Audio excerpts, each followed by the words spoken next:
People who don't let you question, red flag. Oh. If you can't question something, and this is coming from the girl who grew up in a cult, if you cannot question something, huge red flag. Yeah. Huge red flag.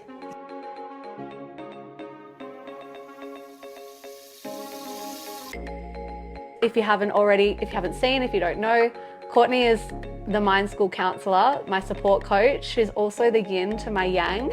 And even right now, as I start talking about it, Simba started wagging his tail because he's probably feeling all your love. And we co-work quite frequently.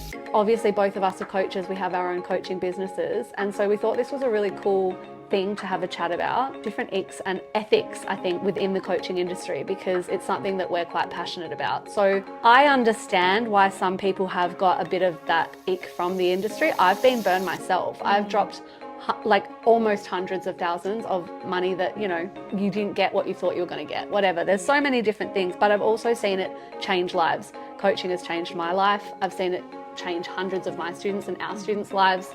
So there's both sides, but I thought we'd start with like, what's your journey into coaching, and did you have any sort of icks or anything when you started? Oh my gosh, so much. I remember when I first got into the coaching world, and like in your energy as well, and you like froth NLP, and I was always like, NLP, gross. Again, from like own experiences, like I dated somebody whose favorite book was Awaken the Giant by Tony Robbins, who was a now diagnosed sociopath. And I'm gonna get defensive because I love the man. I love him. Not Tony Robbins. Oh, your ex. That makes sense. You love my ex? That's concerning. Sorry, I do not love your ex. Sorry. Yeah. No, okay. and Here's me defending Tony Robbins. No, not your No, ex. but We hate him. he loved Tony Robbins so much, loved his books, and would intentionally read his books and use the NLP tools to manipulate people, especially to manipulate the women that he was dating, and was very open about it. And would intentionally be like, oh my gosh, I was trying this on this girl, I was trying this technique on this girl, and it was so amazing, and things like that. So I was like, these tools, in the hands of the wrong people, can be used to absolutely break people down. And it wasn't just the NLP. I mean, he was a sociopath as well. It was the other thing. So I think I came from that when people were talking about Tony Robbins, and I was like, oh, danger. Yeah. And then what was really interesting is we found, like, after the Mind School and going through the workbooks, and I'm like, I know all this stuff. I know all of this, and I realized that this is how my dad raised me, and this is what he taught me, and that he actually used to teach sales seminars and all these sort of things, and teaching people how to be in their power as a salesman. And he was using all these things and just taught me, and I was like, oh no, this is just connection, and this is engaging with people, and this is bringing people to understand your side. So it was really interesting that I had these two polarities, someone who I deeply respected and knew had so much integrity in their sales and were very successful at what they do, my dad, and then the other polarity is the sociopath intentionally using it to manipulate and essentially abuse women. And I was like, oh, okay, let me find the middle ground. And I think like you're the middle ground. You know, I'm like, oh, it's beautiful. Actually, it can be a really beautiful technique, but I think if we're just being like, yes, NLP, always, all the time, and we're not talking about how people can use it as a way to manipulate in a toxic way. I think it's like when we turn a blind eye, and that's why I love how with the Mind School we bring in shadow work, because everything, right? Everything has its shadow. Everything has its shadow. And I think that sometimes in the industry and in the coaching industry, there's not as much discussion around the shadow when it comes to NLP and using NLP, and that's where it gets a bit murky for me. I agree with that actually, and that's why when I was building the curriculum for the Mind School, I was like, you can't really do the mindset and the NLP work alone, because if you're not understanding of shadow and ego and manipulation and wounding, and you're using it for shady purposes, it's actually unethical. And because at the end of the day, NLP is very much, when you can tell people who have studied NLP, right? Like you can see it, you can feel it. If you're attuned to it, you're like, I bet this person studied NLP. And it is often about the language, both verbal, non-verbal, of connection / persuasion / influence, rapport building. And so it can be used. Like for me, I was always like, why wasn't I taught this when I was a teacher? Because it helps you to build rapport with people and find common ground and make people feel seen. And all of this stuff that I think, oh my gosh, like in a classroom, magical. And I think a lot of people are actually unconsciously quite good at this anyway. But for those who are like, you know, socially awkward or feel really uncomfortable in social scenarios or going out dating and feeling like, how do I connect with people without being awkward? NLP is so powerful because it helps you understand humans and build rapport.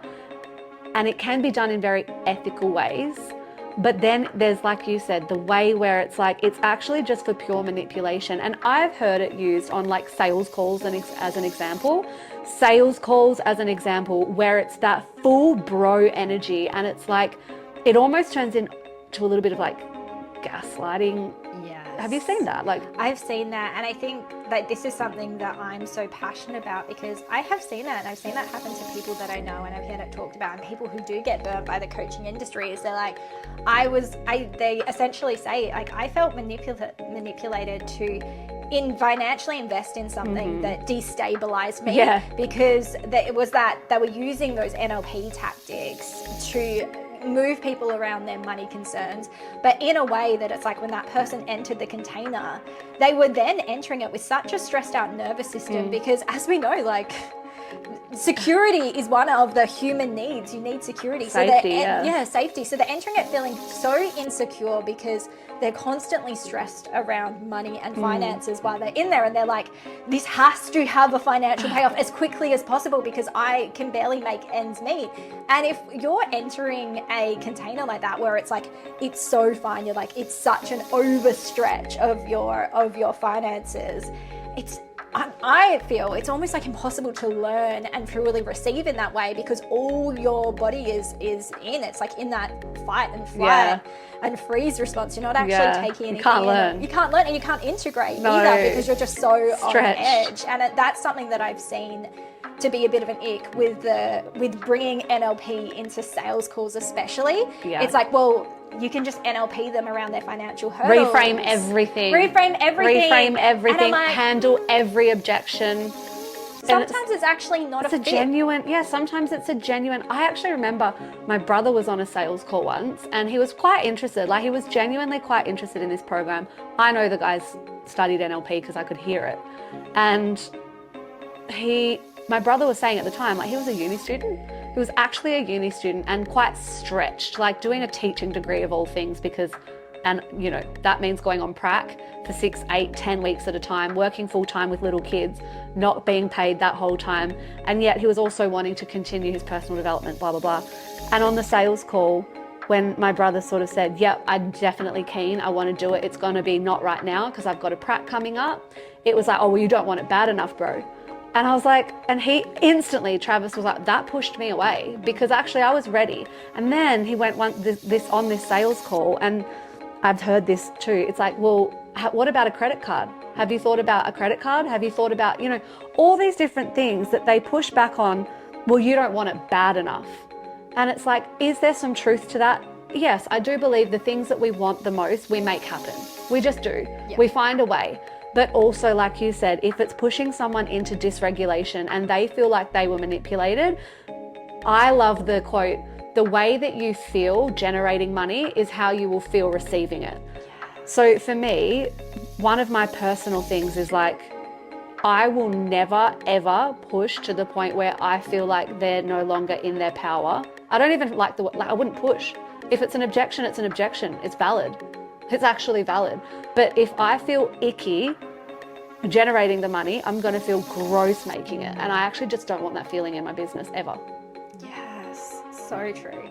And I think as well, sometimes with that sort of thing, like that example with your brother, it's so powerful, is sometimes people can use these techniques and use them as using shame to motivate and putting people in a state of shame. Like, well, you just don't want it bad enough. Like, you got the same amount of hours in a day, just like, you know, people who, the same amount of hours in a day as Beyonce. I'm like, actually, no, I don't, because Beyonce has a chef, a gardener, all a personal those things assistant. That I'm spending time doing for myself. Yeah. She ain't doing. Yeah. And I've heard that too. I heard that once in a coaching container. A friend told me she was in a coaching container. There was a mum who has 3 kids, really, really young, blah, blah, blah. She was finding it hard. And the coach probably unintentionally just said, well, we've all got the same amount of hours in a day. And this coach wasn't a mother. And it's like, oh, like, yeah, there's just so many things that, yeah, are going on that I think is, for me, a personal ick. And yeah. So I would say that's one of the ways I would say that NLP can be used in beautiful ways and manipulative ways. And manipulation, of course, can be like positive persuasion, or it can be unethical control. Another one that I think about, like a huge technique within NLP, and something that I actually love, one of my favorite techniques to watch students learn and even using for myself, is like to change and activate a state really, really intentionally. So in NLP, we do like an anchor, for example. We teach people how to create anchors, and that is so powerful. Like the Mind School anchor, that's wow. Like by day 6, it gives me goosebumps. It gives me absolute goosebumps to watch. And there's a few techniques where we use anchors to change a client's emotional state when needed, like in an intentional way, change their state, get them emotionally attached to an outcome which is going to make them more likely to achieve the goal. And we've seen this play out in the most magical ways, like the clap. There's so many ways. And I know for myself, using 1 or 2 of these techniques on myself is genuinely what made me start my business, grow my business, and then build the Mind School. I was doing this technique on myself again and again and again, which is called the clap pattern. But another way that I see NLP and the state change and anchors and all of that being used in really icky ways is when people become too good at quickly changing their state to the point where now they've actually become exceptionally good emotional bypassers. Yes. They just bypass their emotions because they're so quick to reframe. And I did this. That's when I noticed, and that's why I didn't actually, when I started to have the idea of building the Mind School, I thought it would be all NLP and mindset. But I got to my own personal part of the journey where I was like, wait, I was actually so good at reframing, so good at changing my state, such a good student of NLP that I did that for so long, and I realized, actually, I need to now go down the other side of the spectrum, feel things, be with it, be with the emotion, not change my state, actually sit in this quote, low vibe, actually not give it a reframe. Actually, it is just fucked, and I'm allowed to feel fucked, and I'm allowed to be upset, and I'm like all of these things. And so that's another way that I think it can get a bad rap, and it can be called like toxic positivity and all of that. And that's a story for another day. But yeah, would you like, is that something that you also have had experience with? Yeah, I find that they're the people that come and work with me because they're like, I've been doing all the NLP and I've been changing my state for so long that they're like, why do all of a sudden I have burnout? I can't feel anything. Why can't I feel anything? All these good things are happening. I'm hitting all these goals and I feel nothing. And then the people come and work with me because they're like, I'm numb, I don't feel anything. I'm not connected with my partner, with my kids. I'm just not connected at all. Or it's I feel nothing and then I have these big reactions. And it's like, yeah, when you're in that time of just changing a state and changing a state and changing a state, it's like, well, when are you feeling the feelings? Yeah. Like 100%. I use the NLP anchors to change my state all of the time in the moment when needed. But then I'll go back to the feeling later when I have the capacity, when I have the time to feel it. And I will let myself be in it and feel it. Because yes, 100%. You may have a board meeting in 10 minutes and you feel like crying and you can't cry 10 minutes before your board meeting. Yeah. And you need something to get into that empowered state, to get that clarity of mind and all of those sort of things. So that's when like the anchoring is so powerful. But that cry doesn't go anywhere. That need to cry, that heartache, that disconnection from self, or like big overwhelm of emotions, as we know, like nothing, like suppressing, like putting it down, changing your state doesn't clear the energy. It just puts a lid on it for a moment. And then it comes out when you really don't want it to, really on the people who to. don't deserve it. Exactly. So that's where, like with my clients, I'm like, okay, beautiful. So if you felt like crying, before your board meeting, when did you cry? And they're like, what do you mean? I'm like, well, I was when over did you? Yeah, I was over it by then. I was over it. I didn't care anymore. I'm like, well, you did, you Yeah. do. I was like, okay, beautiful. There was that past version of you that did care. So give them that space to feel and to process. And then that's it. It's like very quickly my client's like, oh, I'm no longer ruled by my emotions. It's so funny when people come to the mind school and they're like, I just don't have feelings. I don't feel feelings. I don't feel my things. feelings that much. I don't have feelings. I'm not emotional. And it's funny, we see it all the time. And I'm like, it makes me giggle because I'm always like, the people who don't have feelings are so much more emotionally driven than me. I'm like, yeah, I'm a very emotional woman, but I am not ruled by my emotions. Yeah. I am not led by my emotions because I feel them and then they dissipate and I release them. And then I'm like, okay, cool. I have that clarity of mind. I have that clarity of energy. I have more of that window of tolerance to make a decision from, rather than being like, oh my gosh, I'm so full of everything I've suppressed, that you get kicked into that fear state and you make decisions from there. Yeah, so important. So important. So obviously, like, we know what to look out for. But if there's people that are listening who are like, fuck, I'm scared, I want to invest, or I don't know how I feel about the coaching space now, or whatever, like, what would you say people need to look out for? What are the red flags that you've seen when investing, or just seeing the way that people hold space that maybe isn't so safe or isn't ethical? Like, what are the red flags? I would say people who don't let you question, red flag. Oh. If you can't question something, and this is coming from the girl who grew up in a cult, if you cannot question something, huge red flag. Yeah. Huge red flag. Huge red flag. Massive. That's a massive one. That's a for me. cult. That's a cult. That is a cult. If you can't question, like question. there are 7 things. I can't remember the thing, but they, all the studies done in cults, there's 7 things that mean something is a cult. Not being able to question is one of them. Yeah. So that's why I'm always like, that's a big one. Yeah. That's a big one if you don't have the space. And also if they're constantly deflecting as well. If everything is a constant reframe straight away, and there's no space for them to let you go that little bit deeper or to feel it. And if it's shamey, like we said. Yeah, shame With those sort of examples with the finances. Well, obviously you don't want it that bad. Like straight away that being response. Yeah, Instead of no empathy. No empathy. Yeah. That for me is red flag. Yeah. When there's no empathy. And also, no empathy for people being in different circumstances and different times and different seasons of their life and having different capacities. If there's not that sort of space. Agree.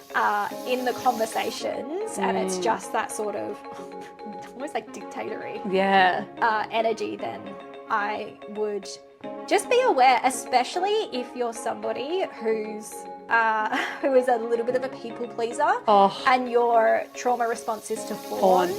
I would just be aware of that before going into sales calls and things like that. It's like, okay, have you done something to ground yourself before the call? Did you notice that you went into a bit of a people pleaser energy? And this is something for me that I know a lot of sales coaches teach. They're like, get the payment push them to make the payment right then and there on the call. That for me, I'm always like, that doesn't feel ethical, because with everything, I like to let myself sleep on decisions. I like to give myself some space to be like, is this decision coming from a grounded place? Have I checked in with myself? Do I trust myself?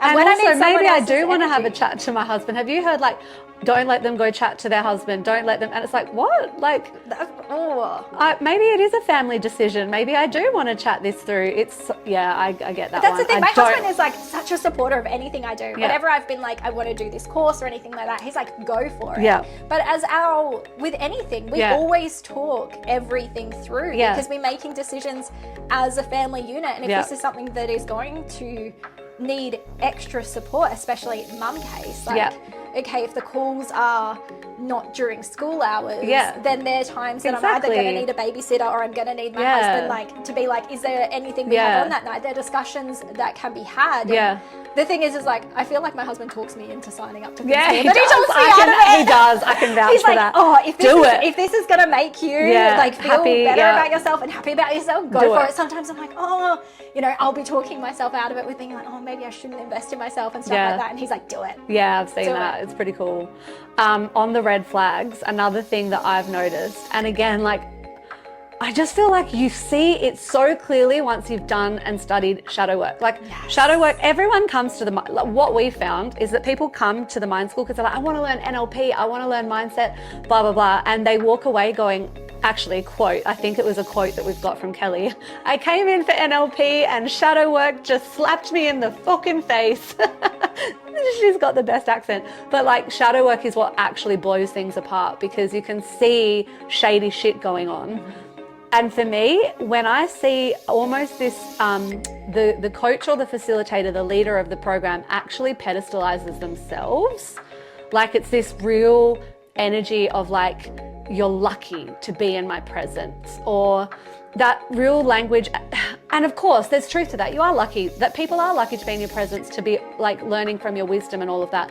But if there's this egoic, can't be seen to have faults, can't be seen in their weakness, can't be seen to be vulnerable, can't be seen as even like a peer, it's like I'm above you in some way, shape or form. That to me is kind of red flaggy. Yes. Also, what I have learnt is that some coaches are extremely good marketers,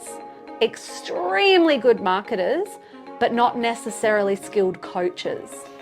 And it's like, ooh, like I've had my own experience where it's, and this is no shade to the person, it's just they write incredibly well, but then inside it's like there's actually no coaching skill. And so that would be another thing that I would look at is like beyond the marketing and the copy that moves you, is there testimonials? Is there clients that stay for years and years and years? Are there actual transformations that other people are saying, yeah, I had this transformation, not just the landing page and the copy made me feel something, so I got FOMO and needed it. It's like, is there actually proof beyond the really great copy and marketing? Yes, absolutely. And I think something that can be really powerful as well is like, ask if you can reach out to the people who have done it before. So like for those of you who are listening that are curious about the Mind School, message us and be like, is there anyone that you would recommend me chatting to? Talk to our students. Reach out. We tag them in everything. Just I'd rather you talk to the students anyway, because they're the ones that had the experience. Like I can only speak as the teacher. It's bloody great, but I'm biased, of course. Exactly. And we'd rather that. So definitely ask, speak to other people, make sure that the things are actually like there's evidence to support the claims. Definitely look at the pedestalizing, or someone who can't see their own shadows, can't admit their own faults, can't show their own wobbles. That to me is someone who's built something that's very much still in the ego, and that will play out in weird ways. That'll play out in all sort of weird ways. Yes, so much. Yeah. And again, I think this is that piece of, this is why I think I'm so big on teaching people to get into their bodies, because it's like an amazing book to read is called The Gift of Fear. And it talks about how there's been so many, like, and there's so many examples of people being like, oh, I just didn't feel right about that person. And everybody else thought they were wonderful, but I didn't feel right, but I ignored it. And then, terrible things happened. It's like our body is insanely intelligent. It's insanely intelligent and also like biologically set up to be aware when something isn't right and we are in danger. But if you are not in your body at all, you're constantly living in your head, you are in that, in that go, go, go energy, in that fight mode, in that freeze state, you're numb, all of those things, you're not actually in your body, you will miss those little niggles of, actually, this isn't right for me. And sometimes it doesn't make logical sense. Like, everybody's talking about this person up. I've seen this experience as well, where it's like everybody was like, this is the coaching program to be into. And I was like, I don't know, something just doesn't feel right about it. And people were like, no, you should be in, it's amazing. And then 6 months later, it was... all of my friends were like, wow, I wish I never did that. That was such a drain on my finances, such a drain on myself and all my emotional self and all of these sort of things. They're like, wow, I feel quite definitely impacted by being in that. And I was like, oh, I knew it. There was something. And I'm so glad. I'm like, it didn't make logical sense for me not to sign up. Like logically, it made more sense for me to go with it. All of the recommendations are there, but it didn't feel right. And I'm someone who honors that knowing. I'm laughing because you tried to join the Mind School and I said no. But I knew. Maybe Breanna my body knew deep down that actually you're not going to be here as a student. It's so funny, as the first founding round, Courtney wanted to join, and I don't know, I just was Rejected like, no, you? I kind of rejected you as a student. I was like, no, like it just didn't, there was something, there was just something in me that was like, it's not for you, babe. Like, I don't know. And I can't explain it, but now I know why. So that's another like reverse example. It's like reverse card. But that's how it was just like, nah, that didn't feel like you needed to be there. And now I know that it's like, actually you were there as my support person, which wasn't planned, but yeah, super interesting. And that's like as well for those of you who are coaches and who are doing group coaching programs and stuff like that, like you can say no. The application process is on both sides. And that's like if you're in a regulated stage and not like desperate for money, so you're just letting anyone else in, you can make decisions like that. Breanna could have been like, I need the money. Let's just say yes to Courtney coming in because I need that instead. Especially as a founding, like it was a beta round. Exactly. I needed all the people in, but I just, no. And on that, that's something that I think is the best, one of the best pieces of advice I can give to aspiring coaches, startup coaches, people who are in the beginning phase. Have a part-time job, because then you're not in scarcity. You're not in this place of like, I need to say yes and take everyone's money. You're dysregulated. You're saying yes to the wrong people. And when you say yes to the wrong people, business starts to feel really draining because you end up working overtime for the wrong people. And having a part-time job is that whole like, oh, whatever, like, it doesn't really matter. It doesn't matter. I can do it slowly and take the pressure off yourself or the shame of having a part-time job. Like, who gives a fuck? I had a part-time job when my business was making over 6 figures a year and I was loving the job. And so I think because of that, I wasn't doing shady shit saying yes to the wrong people, taking your money just because I needed it or wanted it. It was like, actually, no, it's not the right fit. And that makes things feel way better.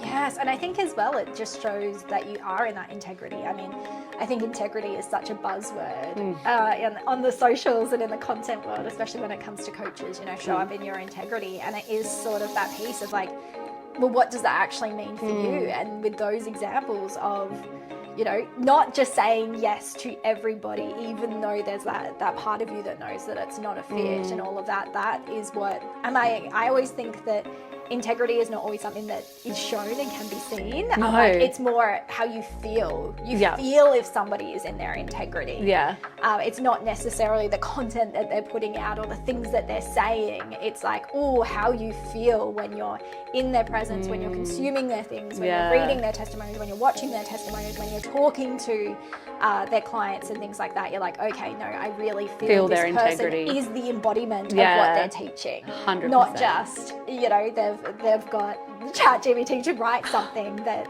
sounds like it would be good. Yeah, so true. So we've spoken a bit about ethics, we've spoken a bit about X. Let's look at the other side of it, because coaching is, to me, also like everything powerful also has a dark side. Everything incredible also has, like, everything has its polarity, right?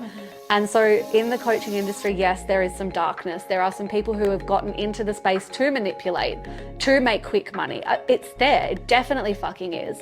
Every industry has a bad egg. Like, every industry has a bad egg. There's bad teachers that I used to be like, fucking leave the system already. You know, there's bad lawyers. There's bad in everything, but there's equally amazing stuff. And we've had the privilege of watching what happens in the coaching space and how it can transform lives. So why don't you share like something that you've seen, one of your favorite experiences, or how the coaching industry, why you've chosen to stay in it after all this time? What's been the net positive?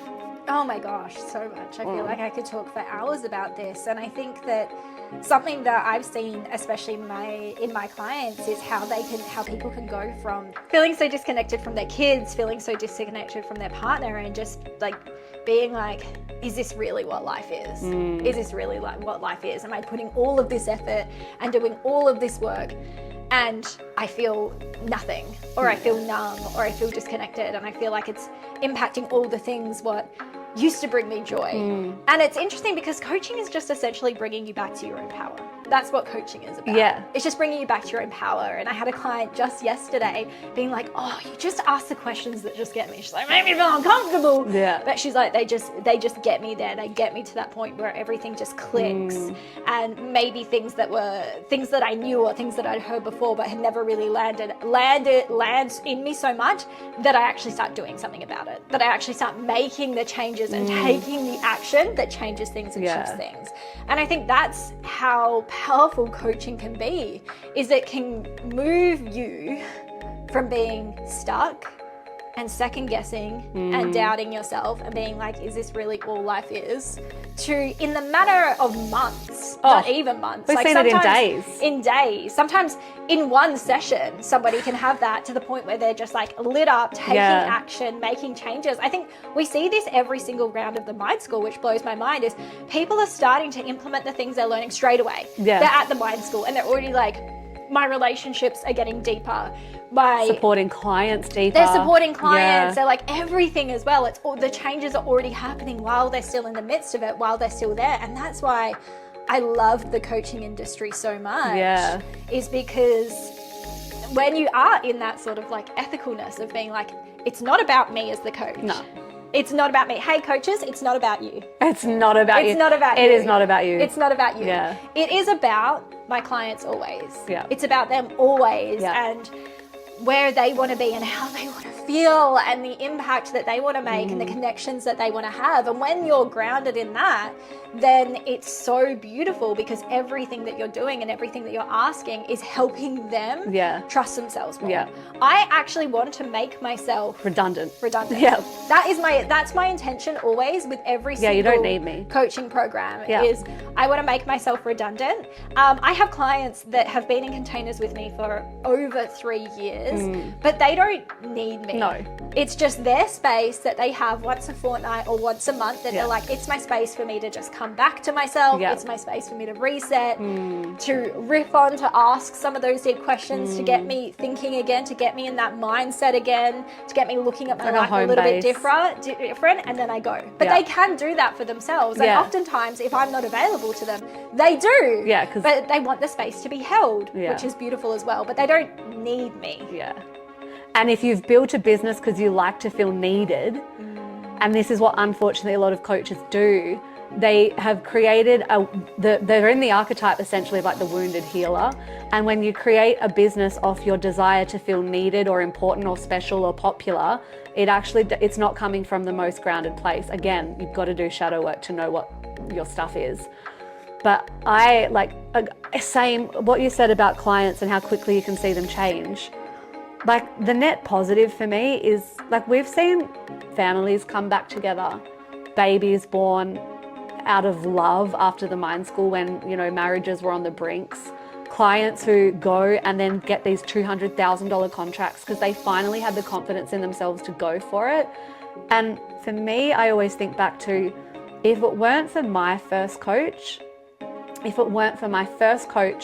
who I remember people saying, oh, they've taken you for a ride. You've spent 10 grand on what? Like, you're so, and I'm so glad that I invested that money. I'm so glad that actually the salesperson on the phone did use their, NLP in a great way, I must say. It was used really well. They got me thinking about how my life could be different. They checked to make sure I actually could make the payments I could. I was just scared. And he called that out on the sales call. And it's like, you know what? I am scared, but actually this is not going to put me into scarcity. Let's go. So he used ethical NLP, ethical coaching methods for sales conversion, got me in.